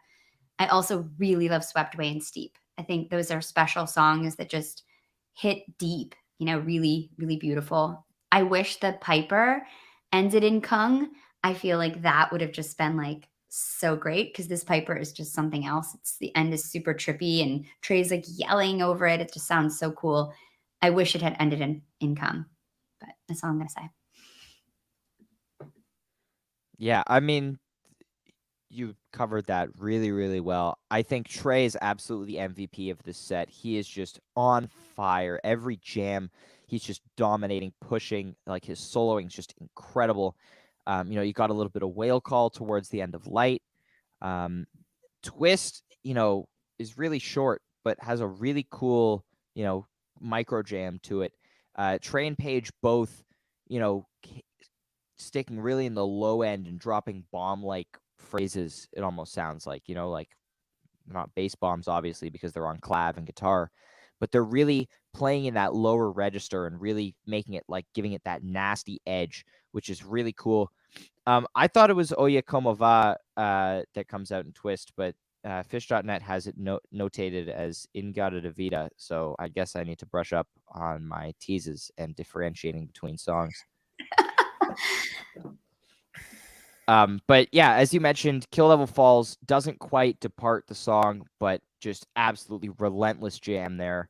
And I mean, it does kind of depart a little bit towards the end. It gets into, I was trying to find the right word for it, and I landed on like an almost bluesy-ish kind of vibe, just based on kind of how Fishman was leading it. And yeah, that Piper, just no slow build here whatsoever, which is typical for the era. But they just jump in, flamethrower kind of jam, energy at dialed to 11, Trey ripping. Page starts into this euphoric progression on the organ behind Trey's soloing, and then it just dissolves into this swirling and angry space. They're like yelling into the mics that, they only do when they're getting into this like weird dark space. And then I really like the segue into Free out of that. I think it worked really, really well. But yes, I agree with you that I think Kung would have been perfect there. Mm-hmm. I just think Free is like a totally different vibe than Piper or Kung. Like that to me, just like, that's just not where you are. Like, I don't know. And I wonder if, they're playing Kung here. Are they already planning the New Year's gag that would happen 6 months later where they would literally do the Runaway Golf Cart Marathon? Mm-hmm. Yeah, it's interesting. Like this, I think that like what we're talking about in terms of like the Free here is it's just representative of the era where if an idea came to Trey, he went with it. And who knows like what they had planned out from a set list standpoint here, but like Kung could totally come out of Free at this point or out of Piper at this point in time. And the bridge, like, it's the interesting notion of like why play the extra song sometimes, because we get to hear the song, but like the song kind of brings us back to earth, whereas like if you stay a little bit in the outer space, then you play Kung, and then it like puts us in this even more disorienting type of space, and that's kind of where the magic happens. I think it ultimately works just because like this set runs in a way that a lot of 2012 sets do that we've talked about, where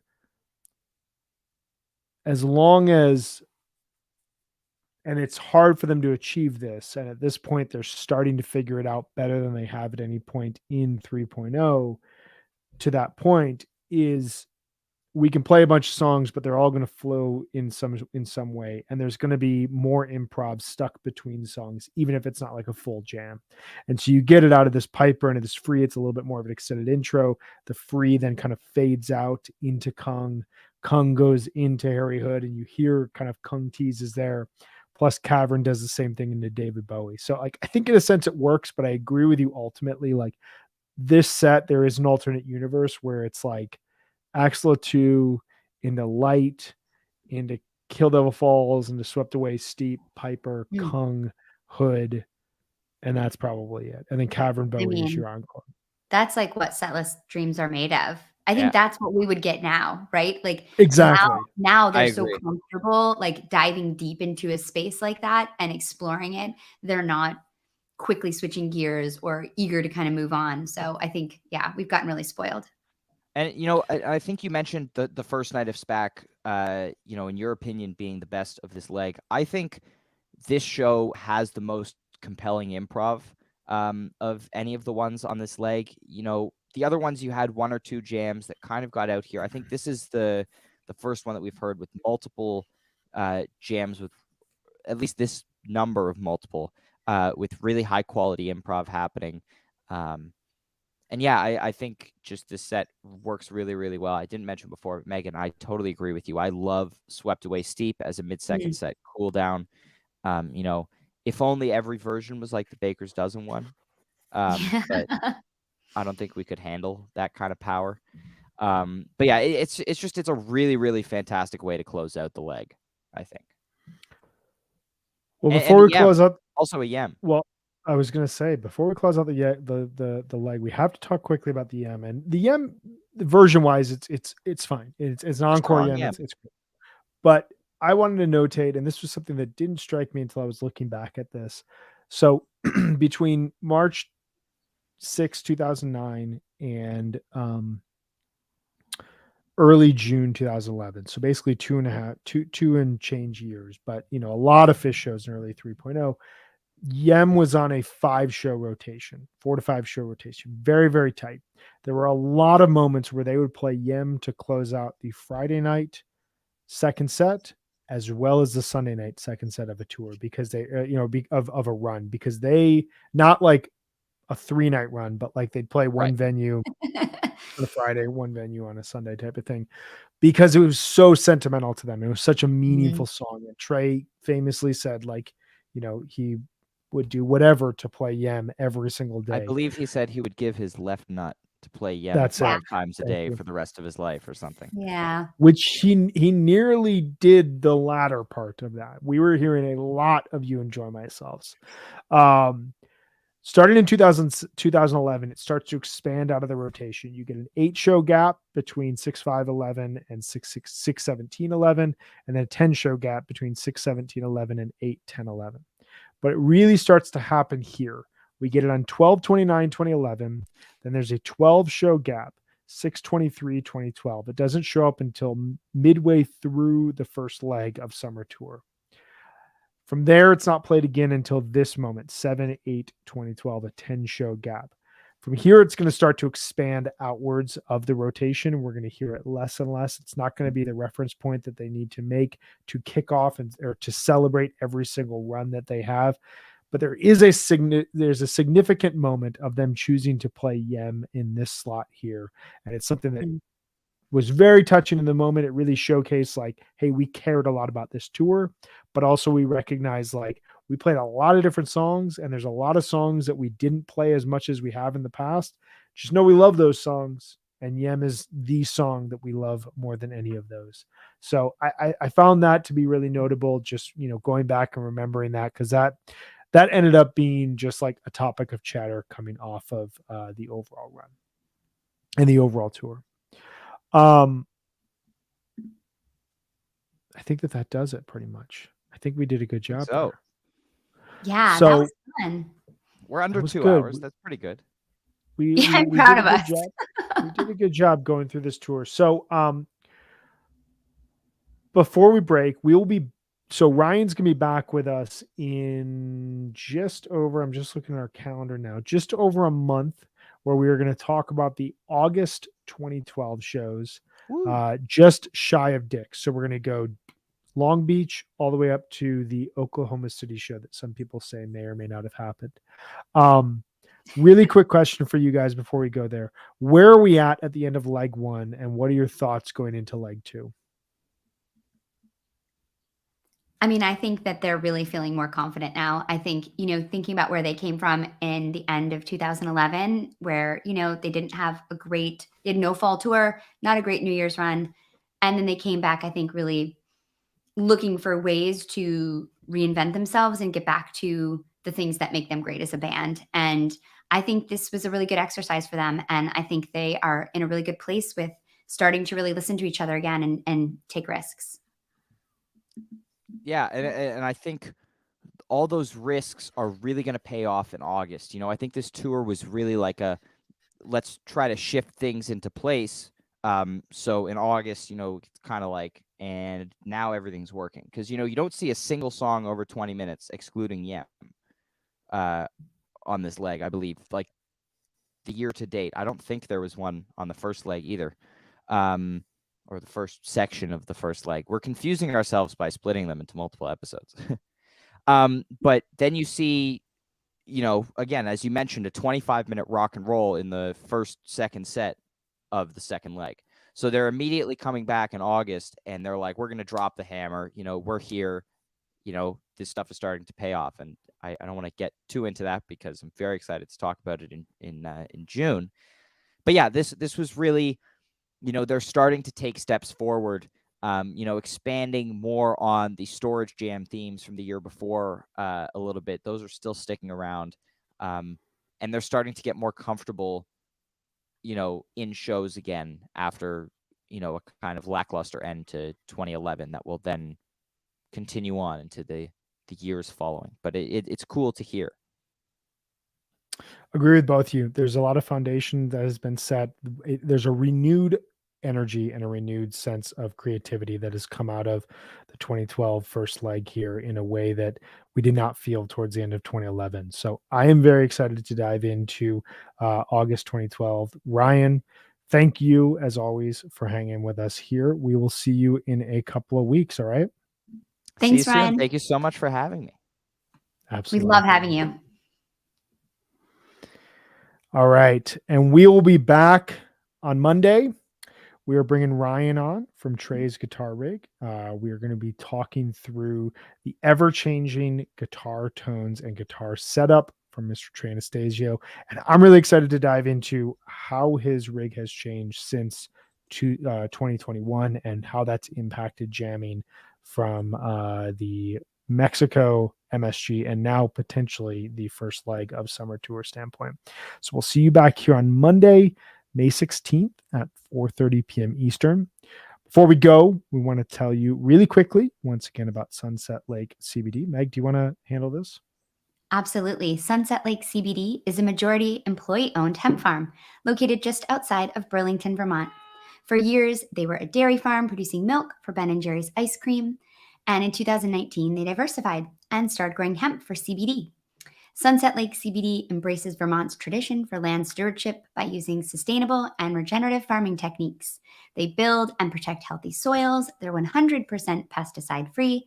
They use minimal tillage and implement cover crops and crop rotations. They also serve as a research farm for the University of Vermont agronomists to study hemp and inform best industry practices. And I have some breaking news about Sunset Lake CBD. I saw that they now have sleep gummies coming out. What? This is huge. This is huge. It's huge. I've been using their gummies for sleep. They've been amazing. Clearly, they've made a product that's even more excellent for sleep. So I'm really excited to check that out.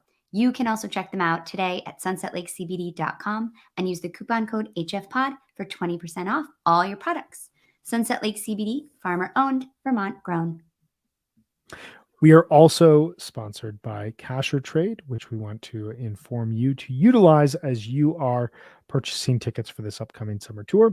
It's the only secondary ticketing marketplace where fans buy, sell, and trade tickets at face value. Fans are able to DM each other before, during, and after transactions. You can rate and review each other when a transaction is completed. No added fees are applied to selling your tickets.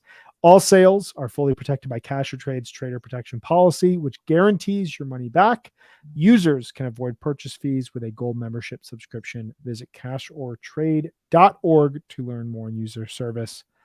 And with that, I will bid you adieu, Meg. Have a wonderful weekend, and we'll see you back here, everyone, on Monday to talk with Ryan from Trey's Guitar Rig. Take care. It's going to be awesome. Bye, Brian. Bye, everyone.